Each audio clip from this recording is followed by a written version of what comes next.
नमस्कार दोस्तों, आप लोगों का बहुत बहुत स्वागत है वैदिक एस्ट्रो के इस चैनल में। आज हम बात करेंगे प्रोफेशन को लेके और एक सेलिब्रिटी चार्ट मैं आज डिस्कस करूंगा। और इस वीडियो को आप पूरी तरह ज़रूर देखिए क्योंकि अभी तक आप लोगों ने जितने भी सेलिब्रिटी चार्ट्स देखे होंगे, आज हमने अमिताभ बच्चन जी का चार्ट लिया है और उनको आपने वैदिक एस्ट्रोलॉजी से एनालिसिस देखा होगा। लेकिन आज हम केपी एस्ट्रोलॉजी से जानेंगे कि अमिताभ बच्चन इस प्रोफेशन में कैसे आए और क्या केपी एस्ट्रोलॉजी वो प्रोफेशन शो करता है। तो इस वीडियो को आप आखिर तक देखें। आज हम इनके प्रोफेशन के बारे में जानेंगे और ये कैसे दिख रहा है हमें। ठीक है, तो जो नए हैं उनको मैं रिक्वेस्ट करूंगा वो हमारे सब्सक्राइब बटन को दबाएं और हमारे पिछले वीडियोस भी देख लें। आपको काफ़ी सारी चीज़ें एस्ट्रोलॉजी के बारे में पता चलेगी और आने वाले कुछ सीरीज में हम कुछ सेलिब्रिटी चार्ट्स लेंगे और प्रोफेशन को टारगेट रख करके हम कुछ वीडियोस बनाएंगे। अभी मैंने नेट से ये टाइम और डेट लिया है, लेकिन उसके बाद मैंने इस पे थोड़ा BTR भी किया है, बर्थ टाइम रेक्टिफिकेशन।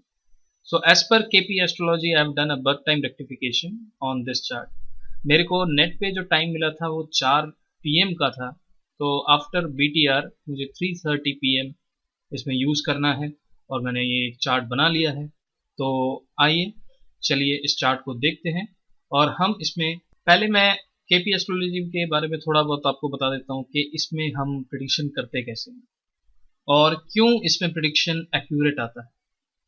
देखिए दोस्तों, इसमें क्या है कि हम काफ़ी बारीकी से दो चीज़ें हम देखते हैं। केपी एस्ट्रोलॉजी में हम जो चार्ट्स मेनली नोट करते हैं, इसमें एक चार्ट नहीं होता, हम दो चार्ट को यूज़ करते हैं पूरे एनालिसिस के लिए। ठीक है, एक चार्ट जो होता है, अगर आप यहाँ पे व्यू हॉरोस्कोप में जाएंगे और चार्ट क्लिक करेंगे, यहाँ पे आप साउथ इंडियन नॉर्थ इंडियन का ऑप्शन आएगा, तो इस पर आप नॉर्थ इंडियन ऑप्शन सिलेक्ट करें। उसके बाद आप देख सकते हैं कि इसमें एक राशि चार्ट है और इसमें एक भाव चलित चार्ट है। तो केपी एस्ट्रोलॉजी मेनली ये कहता है कि जो प्लैनेट्स फल देते हैं वो भाव चलित चार्ट से ही देते हैं। ठीक है, तो इसका मतलब अगर मैं किसी भी प्लैनेट को देखूं, उसकी प्लेसमेंट जहां भाव चलित में होगी वहां वो प्लैनेट मेजरली रिजल्ट देगा। ठीक है, तो वैसे ही हम राशि को भी देखते हैं। राशि को भी नज़रअंदाज हम नहीं कर सकते क्योंकि एक प्लैनेट किसी भी राशि में होता है, उसको उसी तरह का एनवायरनमेंट मिलता है और उसी तरह के एनवायरनमेंट से ही आगे जो भी इवेंट है वो मटेरियलाइज होता है। तो इसलिए राशि चार्ट और भाव चलित चार्ट, इन दोनों चार्ट को हम यूज करके केपी एस्ट्रोलॉजी में एनालिसिस करते हैं। तो आज के इस वीडियो में हम ये देखेंगे कि अमिताभ बच्चन जी जो प्रोफेशन में है वो प्रोफेशन क्या हम केपी एस्ट्रोलॉजी से उनके चार्ट में देख सकते हैं या नहीं। तो पहले हम ये बात करते हैं कि फिल्मी दुनिया, अगर हम फिल्मी दुनिया की बात करें तो उसके लिए कौन सा प्लैनेट इंपॉर्टेंट है। फिल्मी दुनिया के लिए क्या हम कला की बात करते हैं, तो एक कला जो है वो कोई भी एक प्लैनेट सिग्निफाई नहीं कर सकता, ये आपको ध्यान रखना है। लेकिन ज्यादातर लोग यही बोलेंगे कि वीनस जो है मेन प्लैनेट कारक का है एंटरटेनमेंट का, लाइमलाइट का, सुंदर चीजों का। ये बात मैं झुटला नहीं रहा हूं, ये बात सही है। लेकिन उसके साथ भी कुछ और प्लैनेट भी इंपॉर्टेंट होते हैं हमें कुछ बनाने में, क्योंकि एक प्लैनेट कभी भी रिजल्ट नहीं देता। और ये कृष्णमूर्ति पद्धति में हम ये चीज को मान के हमें चलना होता है कि एक मल्टीपल प्लैनेट्स ही एक इंसान को एक सही राह दिखाता है और सही जगह ले जाता है। ठीक है, तो अगर हम प्रोफेशन को देखें तो प्रोफेशन के लिए हम 10वें घर को कंसंट्रेट करेंगे और 10वें घर के जो केपी एस्ट्रोलॉजी है वो सब लॉर्ड थ्योरी पे काम करता है। तो यहाँ पे हम 10वें घर के सब लॉर्ड को देखेंगे और उससे हम आगे प्रिडिक्शन को ले जाएंगे। देखिए, प्लैनेट जो है बहुत इंपॉर्टेंट है। ठीक है, मैं इसमें आपको थोड़ी गहराई में आपको प्लैनेट के बारे में भी बताऊंगा। ठीक है, मैं अपना राय जो है मैं आप लोगों के सामने रख रहा हूँ। ठीक है। ऐसे कई भी हैं, मैं देखता हूँ कि दूसरे लोग भी अपनी राय रखते हैं, चाहे अच्छा हो या बुरा हो, और मैं चाहता हूँ कि वो हर तरह की राय जो है वो कमेंट्स में मेरे को बताएं, ताकि मेरे को भी पता चले कि मैं जो आप लोगों को शेयर कर रहा हूँ आपको कैसा लग रहा है, अच्छा लग रहा है, बुरा लग रहा है, या कोई ऐसी चीज़ है जो आप मुझे बताना चाहते हैं कि मैंने सही तरह से नहीं बताया। मैं ज़रूर उस चीज़ को दोबारा टटोलूंगा, दोबारा ज़रूर देखूंगा। ठीक है। तो इसमें मैं चार्ट को नीचे ले जाता हूं, और अगर आप देखेंगे प्लैनेट और कस्प पे, यहाँ पे हमें 10वें घर को देखना है। ठीक है। और 10th हाउस में सीधा हम सबलॉर्ड वाले पे जाएंगे, और यहाँ पे देखेंगे, हम यहाँ पे नोट भी कर लेंगे चीज़ों को। यहाँ पे देखेंगे वीनस है। ठीक है। तो जैसे कि मैंने आप लोगों को बताया, वीनस मेन कारक है जो एंटरटेनमेंट का। ठीक है। लेकिन जो पहला सबलॉर्ड है, आपको ये ध्यान रखना है, जब आप केपी एस्ट्रोलॉजी पढ़ेंगे, केपी एस्ट्रोलॉजी सीखेंगे, आपको ये जानना जरूरी है, जो पहला सबलॉर्ड है वो एक्चुअली में एनवायरनमेंट बताता है, प्लानिंग बताता है कि इंसान के दिमाग में क्या प्लानिंग है, क्या वो आगे जाके बनेगा। तो ये शो करता है एग्जैक्ट। हम तब पता चलेगा जब हम इस पे आगे जाएंगे, हम इसके स्टार देखेंगे कि वीनस किसके स्टार में है, और अल्टीमेटली वीनस क्या रिजल्ट दे रहा है। ठीक है। तो वो चीज भी देखना और समझना जरूरी है।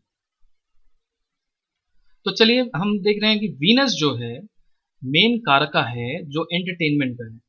ठीक है। और अगर मैं वीनस को देखूं, तो वीनस जो है आप देखेंगे, हमें यहाँ पे राशि को नहीं छोड़ना है।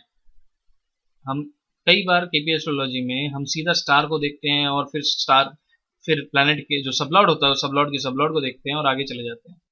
हमें राशि को भी देखना है। आप अगर देखेंगे वीनस जो है बुध की राशि में है, मतलब मरकरी की राशि में है। ठीक है। तो यहाँ पे हम सारे प्लैनेट्स के कारका को देखेंगे। मरकरी क्या है? अगर आप मरकरी की बात करें, मरकरी जो है कम्युनिकेशन का प्लैनेट है। और अगर आप लोग याद करेंगे, जो स्टेपिंग स्टोन जो शुरू हुआ था अमिताभ बच्चन का, वो वॉइस से ही शुरू हुआ था। तो एंटरटेनमेंट के साथ वॉइस बहुत इंपॉर्टेंट है, क्योंकि वो राशि है जिसमें वीनस जो है, जो 10th सबलॉर्ड है, वो प्लेस्ड है। ठीक है। इसको आपको बहुत ध्यान देना है। इसमें अभी हम हाउसेस की बात नहीं कर रहे हैं, हम सिर्फ प्लैनेट्स के कारक तत्वों की बात कर रहे हैं, जिससे हम बता सकते हैं कि ये एक्चुअली क्या इवेंट दर्शा रहा है हमें, अगर हम 10th हाउस के रिलेटेड देखें। तो वीनस जो है साइन लॉर्ड किस पे है? वो मरकरी के साइन में है। ठीक है। अगर हम देखें यहाँ पे मरकरी के साइन में वीनस है। आगे चलते हैं। मरकरी जो है, हमने ऑलरेडी बात करी है कि कम्युनिकेशन का कारक है, वॉइस का कारक है। कालपुरुष की कुंडली में तीसरा घर जो है मरकरी ओन करता है, और मरकरी जो है वॉइस का कारक है। अब इसके बाद अगर हम देखें, मून आ रहा है। मून जो है बहुत इंपॉर्टेंट प्लैनेट है अगर आप एंटरटेनमेंट में जा रहे हैं। मून जो है वो टैलेंट का कारक है। वीनस जो है, जो एंटरटेनमेंट देता है, बहुत ही तराशा हुआ, बहुत ही सुंदर, बहुत ही आप कह सकते हो बेस्ट जिसे कहते हैं। ठीक है। उसके साथ अगर मून मिल जाए तो वो एकदम परफेक्ट होता है और इनबॉर्न टैलेंट शो करता है। मून टैलेंट का कारक है। बिना वीनस और मून के मिले एक एक्स्ट्राऑर्डिनरी जो इंसान होता है, वो मतलब प्रोफेशनल लाइफ में अगर वो एंटरटेनमेंट की लाइन में जा रहा है, वहां पे टैलेंट अगर ना हो तो लॉन्ग रन में प्रॉब्लम आती है। लेकिन यहाँ पे वीनस और मून के कनेक्शन से हम ये कह सकते हैं कि टैलेंट भरपूर है इस इंसान में। जो चंद्रमा है वो टैलेंट का कारक है, वीनस जो है एंटरटेनमेंट का कारक है। आगे आप देखेंगे इसमें जुपिटर है। जुपिटर जो है बहुत ही इंपॉर्टेंट प्लैनेट है ज्ञान के लिए। ठीक है। अगर आप देखें यहाँ पे, अगर हम प्लेसमेंट की बात करें, अब जैसे वीनस की बात करें, वीनस जो है 8 7 6 4 5 6 4 9। ठीक है। तो यहाँ पे अगर हम देखें कि जो हाउसेज आ रहे हैं, इसमें 7 हाउस भी आ रहा है, 6 भी आ रहा है, 4 भी आ रहा है, 9 भी आ रहा है। ठीक है।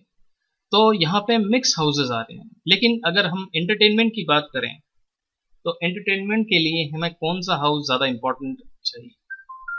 एंटरटेनमेंट के लिए हमें जो हाउस चाहिए वो होता है स्पोर्ट्स का या एंटरटेनमेंट का हम कह सकते हैं कि फिफ्थ हाउस काफी इंपॉर्टेंट है। ठीक है, तो कहीं ना कहीं से फिफ्थ हाउस का कोई ना कोई कनेक्शन होना चाहिए, नाइन्थ हाउस का भी कनेक्शन होना चाहिए। तो यहां से हम आगे चलते हैं। अब मून को देखते हैं। मून जो है वो वीनस के साथ दोबारा कनेक्ट हो रहे हैं, वीनस के साइन लॉर्ड में है, और राहु यहाँ पे स्टार लॉर्ड है, और सैटर्न यहाँ पे शो कर रहा है। ठीक है, अब सैटर्न जो है वो मून जो है मून का सब लॉर्ड है। ठीक है, यहाँ पे आप देख सकते हैं, और ये जो मून है वो शो कर रहा है 6 और 8। ठीक है, लेकिन हमें कंसेंट्रेट करना है कि Jupiter, Jupiter is the sub Lord of Venus. तो इसका मतलब जो जुपिटर है वो फाइनल कंफर्मेशन देगा कि क्या ये जातक प्रोफेशन वाइज क्या करेगा। फाइनल कंफर्मेशन जो है वो जुपिटर देगा, क्योंकि वीनस का जो सब लॉर्ड है वो जुपिटर है। और अगर आप जुपिटर को देखेंगे तो जुपिटर जो है वो अपने ही स्टार में है। ठीक है, और जुपिटर का जो सबलॉर्ड है वो मंगल है। ठीक है, और जुपिटर जो है जो हाउसेस शो कर रहा है, अगर आप देखेंगे 5, 11 और 2, तो यहाँ पे आप देख सकते हैं कि जुपिटर जो है वो फिफ्थ हाउस को लेके चल रहा है। अगर हम एंटरटेनमेंट, सिनेमा इंडस्ट्री और इसकी अगर बात करें तो पांचवा घर काफी इंपॉर्टेंट होता है।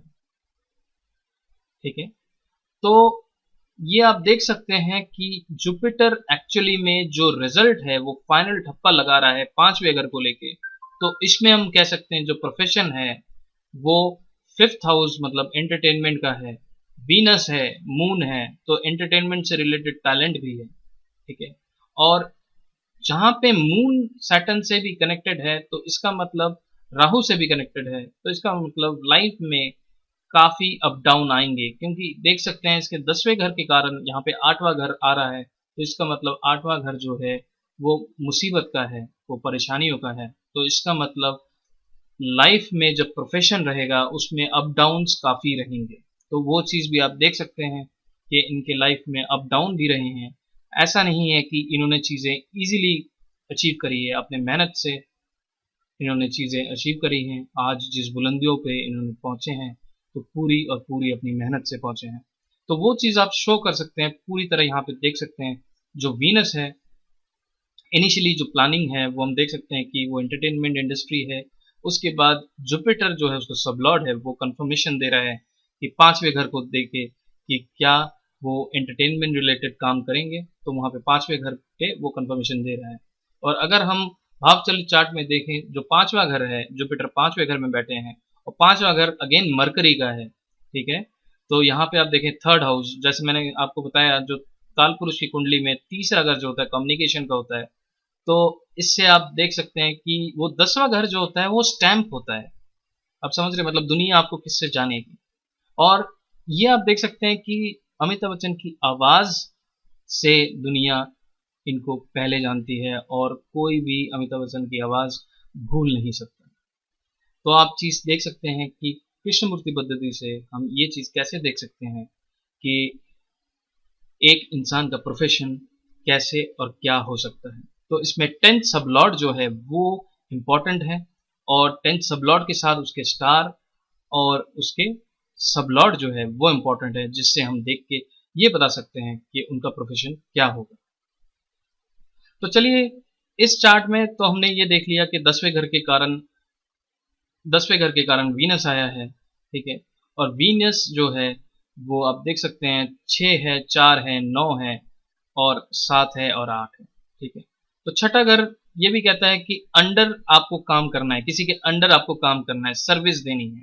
छठा घर नौकरी का भी है। ठीक है, तो अगर छठा घर यहाँ पे 10वें घर के कारण छठा घर शो होता है तो इसका मतलब हम ये कह सकते हैं कि सबॉर्डिनेट में या किसी के अंडर काम करके ही आपको जिंदगी में काम करना है आगे जाके।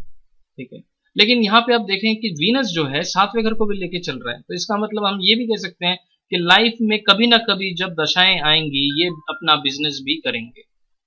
तो ये भी हमने देखा कि इन्होंने अपने लाइफ में बिजनेस भी करी। ठीक है, तो ये चीजें हम पूरी तरह चार्ट में देख सकते हैं, डिटेल वाइज देख सकते हैं। केपी एस्ट्रोलॉजी में हर चीज हम डिटेल वे में देख सकते हैं। तो इस चार्ट को रिलेटेड अगर आप लोगों को कोई सवाल हो, कोई भी क्वेश्चन हो, आप मेरे को कमेंट्स में पूछिए। मैं अगले जो वीडियो होगा उसमें एक दो सेलिब्रिटी और लूँगा जिसमें हम इसी लाइन से लेंगे, ताकि एक एक करके हम सेक्शंस को कवर करें, ताकि हमें चीज़ें पता चलें कि फिल्म इंडस्ट्री में अगर जाना है तो किस तरह के कॉम्बिनेशन काम करते हैं, कैसे होता है। तो दोस्तों, अगर ये वीडियो आप लोगों को अच्छा लगा तो आप लाइक करें, मेरे को ज़रूर कमेंट्स में बताएं। अगर आपको बुरा लगा तो भी आप बताएं, और अच्छा लगा तो भी आप बताएं। तो बहुत बहुत धन्यवाद इस वीडियो को देखने के लिए।